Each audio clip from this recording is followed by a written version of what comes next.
Welcome to From the Sacred Jainism Scripture, Uttaradhyayana, Part 1 of 2, Lecture 21, Samudrapala. The religion of Jainism, traditionally called Jain Dharma, originated in ancient India. Jain Dharma emphasizes the value of right perception, right knowledge, and right conduct. Through inner reflection and sincere practice of these principles, one can attain moksha, or realization of the soul's true nature. The concept of ahimsa or non-violence is also central to Jainism. Thus, with respect for all life, Jain practitioners follow a pure vegan or plant-based diet.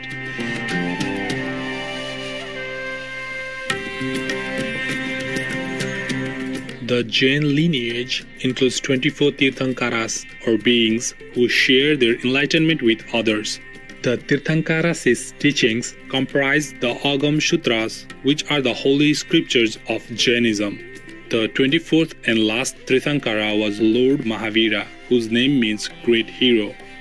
Born into a royal family in 599 BC, Prince Mahavira decided as a young man to pursue a solitary spiritual life. After 12 years of intensive meditation, he attained Kevala Jnana, or the highest wisdom.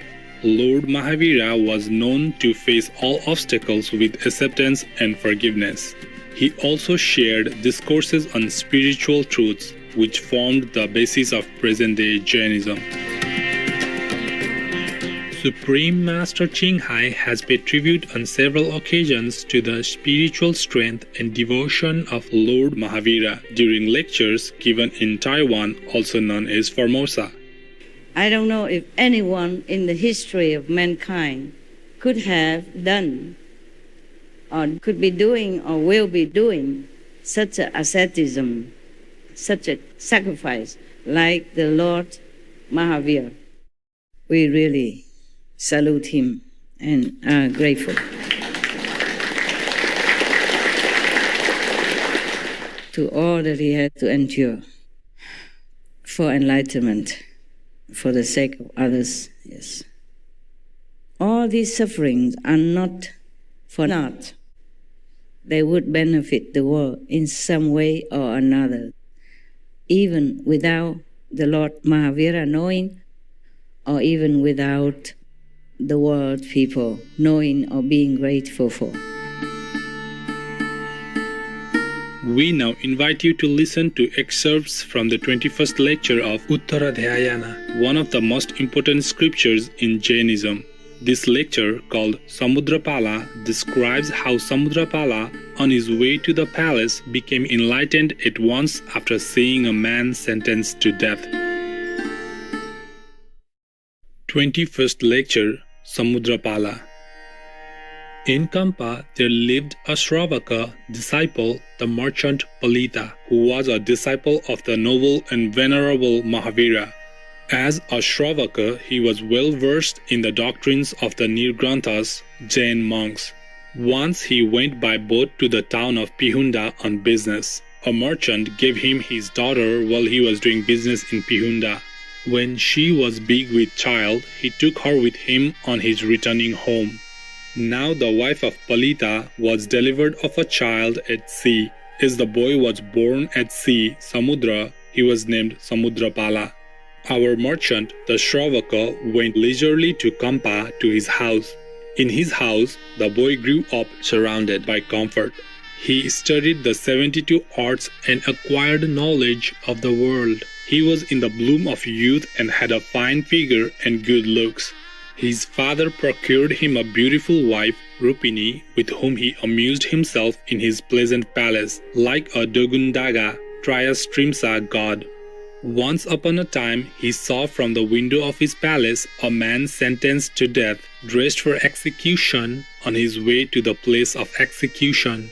Agitated by what he saw, Samudrapala spoke thus, "Of wicked actions, this is the bad result." He became enlightened at once, the venerable man, and he was immensely agitated. He took leave of his parents and entered the state of houselessness. Abandoning the great distress to which the worldly are liable, the great delusion, and whatever causes fear, one should adopt the law, spiritual precepts of monks, the vows, the virtues, and the endurance of calamities.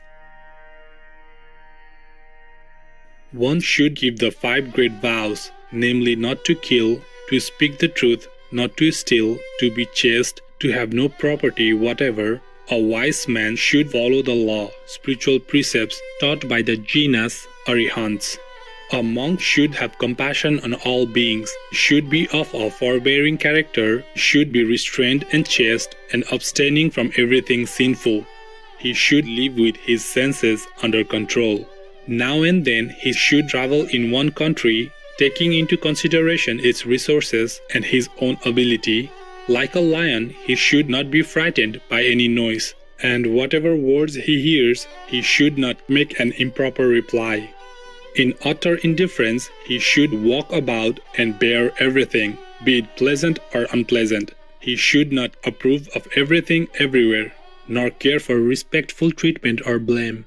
There are many opinions here among men, which a monk places in their true light.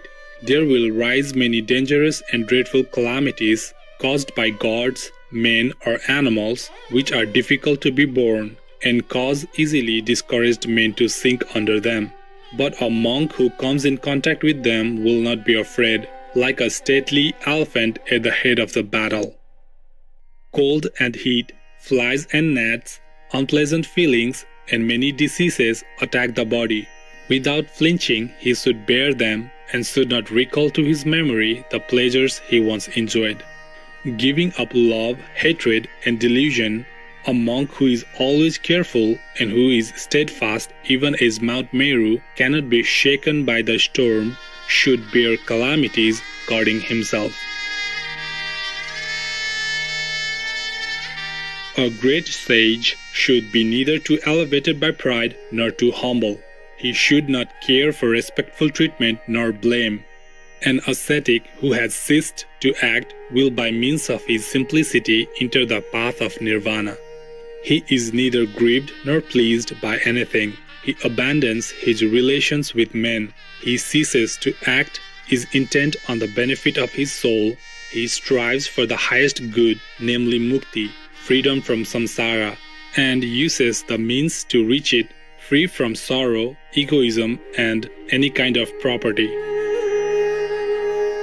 A merciful monk should use beds distant from others, which are not got ready for his sake, nor strewn with leaves or things considered to be possessed of life. He should sustain such hardships as the sages are accustomed to. The great sage Samudrapala, understanding the sacred lore and practicing completely the best law, spiritual precepts, shone forth like the sun in the sky, being possessed of the highest knowledge and glory. Having annihilated his karma, both meritorious and sinful, being steadfast and free from all fetters, Samudrapala crossed the ocean-like flood of worldly existence and obtained exemption from transmigration. Thus I say, I've been vegan since my early 20s. People stop eating animal products for different reasons. For me, it was philosophical, but my health certainly improved as a result of not eating anything to do with animals. The Honorable Christina Reese, vegan. Kind-hearted viewers, it's been a pleasure to have your company for today's show on Words of Wisdom.